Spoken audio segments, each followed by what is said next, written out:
Well, when we say that we want the Glazers out, this is what we mean, because there has been a chance of us to sign the best player in the world, that is Kylian Mbappe. Looks like the Glazers are really playing against our chances to get Kylian Mbappe this summer. Welcome to United Matters channel. How are you guys? And where you watching us from? I go by the names of Rock and David. Smash the like button, comment and share. If you're watching us for the very first time, endeavor to subscribe to this channel so as not to miss out on stories that we do upload in here on a daily. I go by the names of Rock and David. Smash the like button close to 300 times, because this is a very huge story linking United to the most expensive player in the world, that is Kylian Mbappe, and he is on his way out of PSG, and PSG are really wanting to sell him out. And guess what is happening?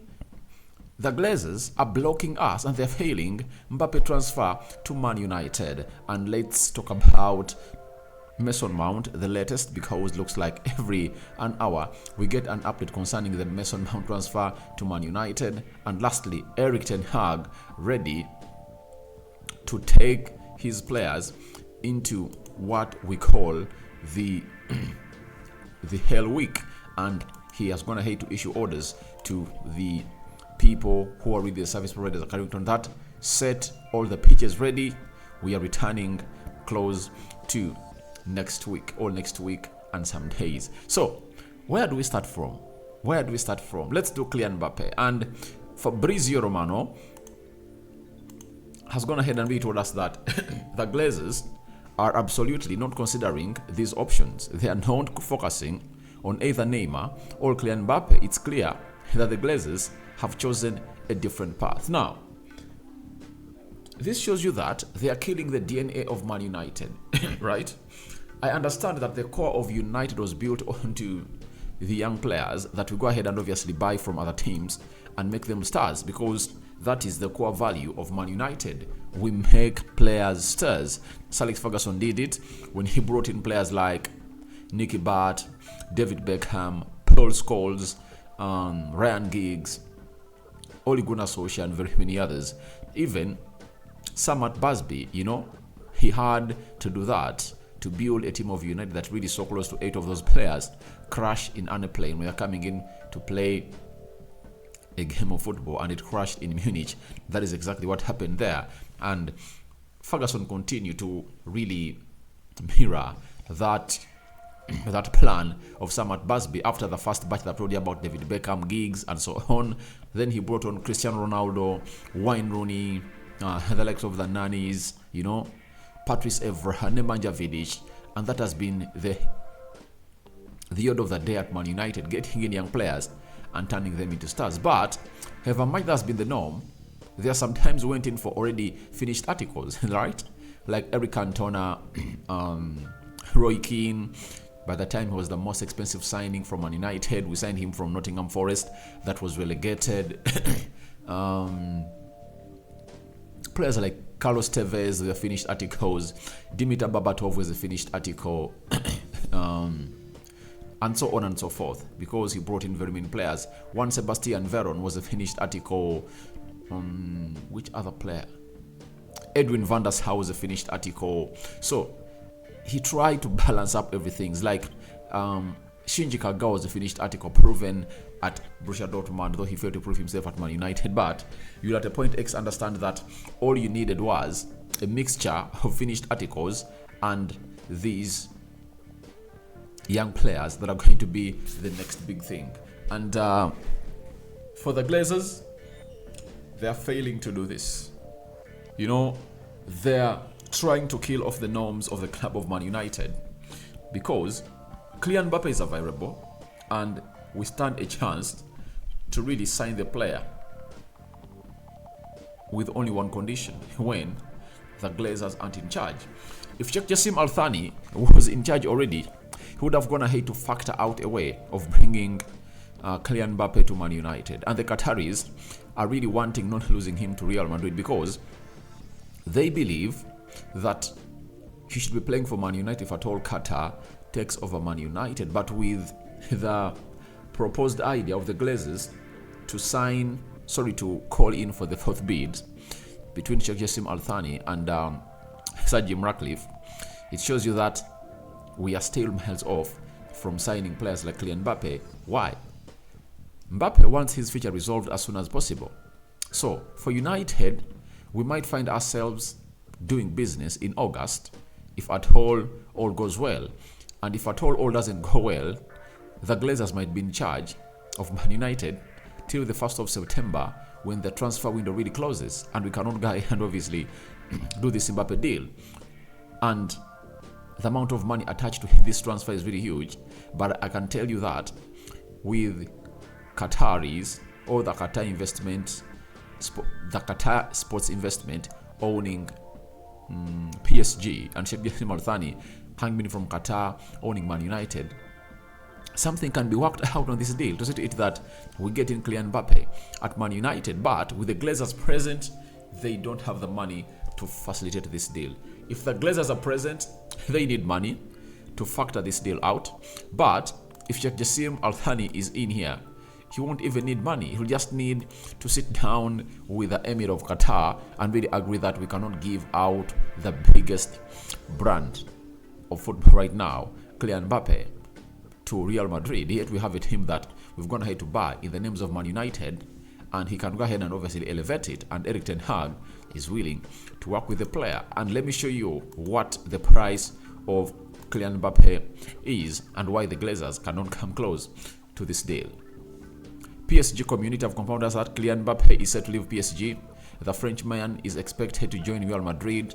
The Emir of Qatar and Florentino Perez have reportedly agreed a transfer fee of 200 million euros plus 50 million euros of bonus. You understand how expensive the lad is, and it shows you that he's the hottest asset on the market this time round. And if I told you how Sheikh Jassim Al Thani would have gone ahead to get ourselves Kylian Mbappe.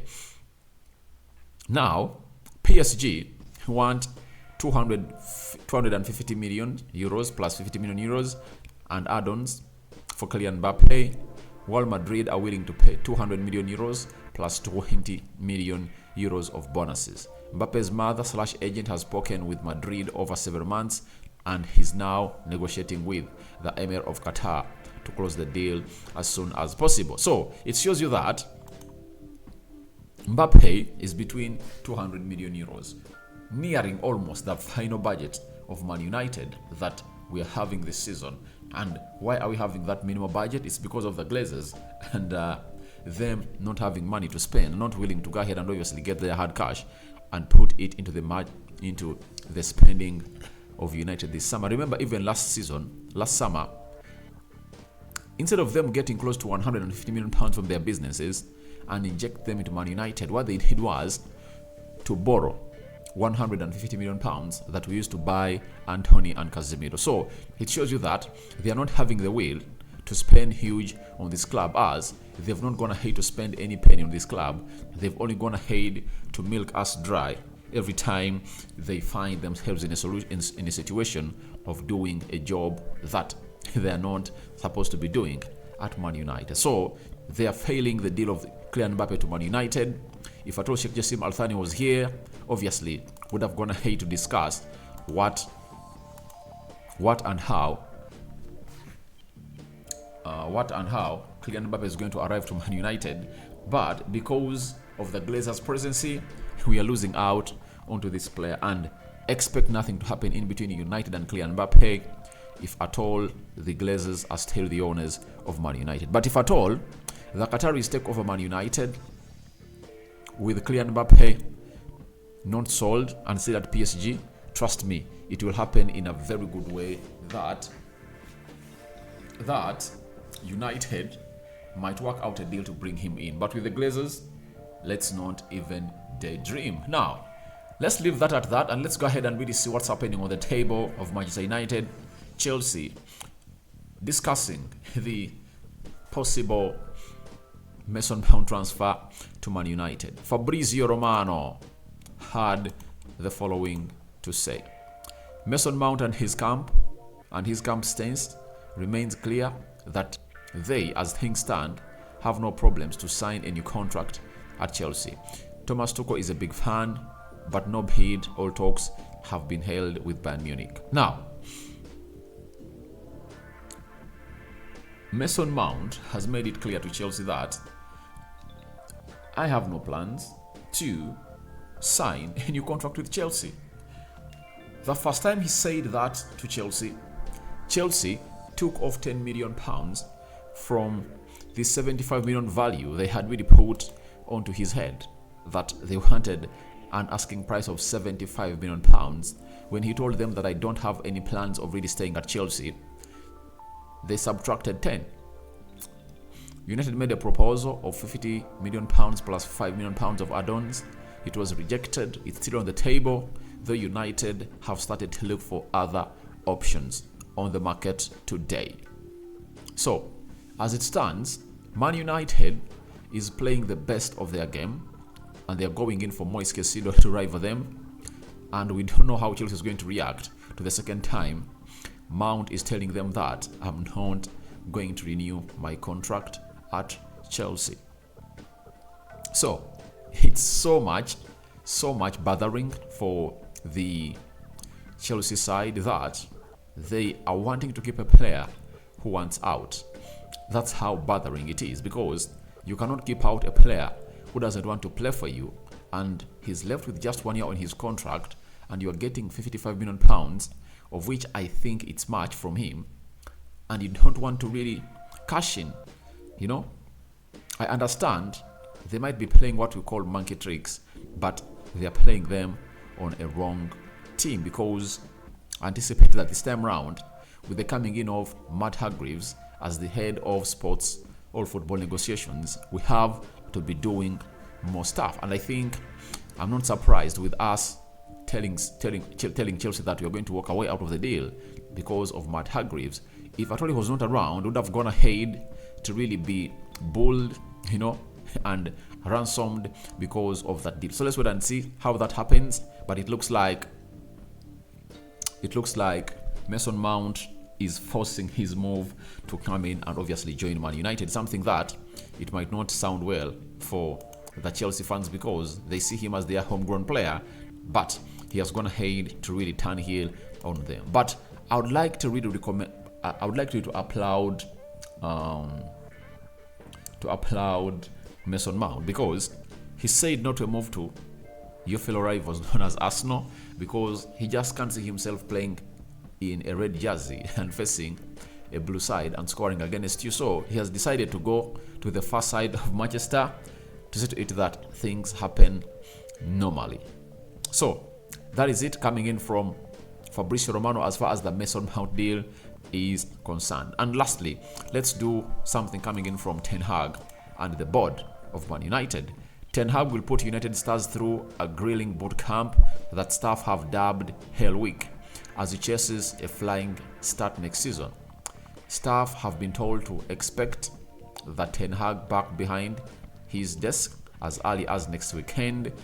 He has demanded that all the pitches are ready. Obviously, we know that Ten Hag has been resting ever since the 3rd of June, and he's resting for close to a month now. And next weekend is going to be second Sunday. He's going to be at Carrington to resume his duties, as on Monday he expects the likes of Donny van de Beek, Fred, Anton Martial, Lisandro Martinez, Aaron Wan-Bissaka, Tom Heaton, and very many others, especially those players that never took part into the international break, to return at Man United. Amad Diallo, Jadon Sancho, Kobe Mainoo. He expects them to come back at Man United to get this rolling and out of the way before the likes of Bruno Fernandes, Casemiro join this set of players around the 13th or 14th to do the needful for the games that we're going to play in Oslo and America. So he's expecting this to be huge, and his return is really going to be one of the best, to say to it that he faces the board of Man United and puts them onto what we call tension, to really get in the players that he deserves, because it's going to be a month by the time he returns to Man United, and no deal would have gone ahead to be sanctioned by the club of Manchester United. Very alarming, and he's going not to be a happy man if at all you know what Ten Hag is all about. So guys, your thoughts on Glazers failing Mbappe transfer to Man United are welcome in the comment section below. What do you make about Mason Mount going ahead for the second time, communicating to Chelsea that I'm not going to put pen to paper on your contract and I'm willing to leave out on a free next summer. And what do you make about the return of Erik ten Hag? To see to it that he takes the players of United through what we call a grilling boot camp that is dubbed Hell Week, because he wants them to have a flying start of next season. So I sign out for now. See you later, and I cover you all in the precious blood of Jesus Christ. May the living true God protect you abundantly. Me out for now. See you later, my lovelies.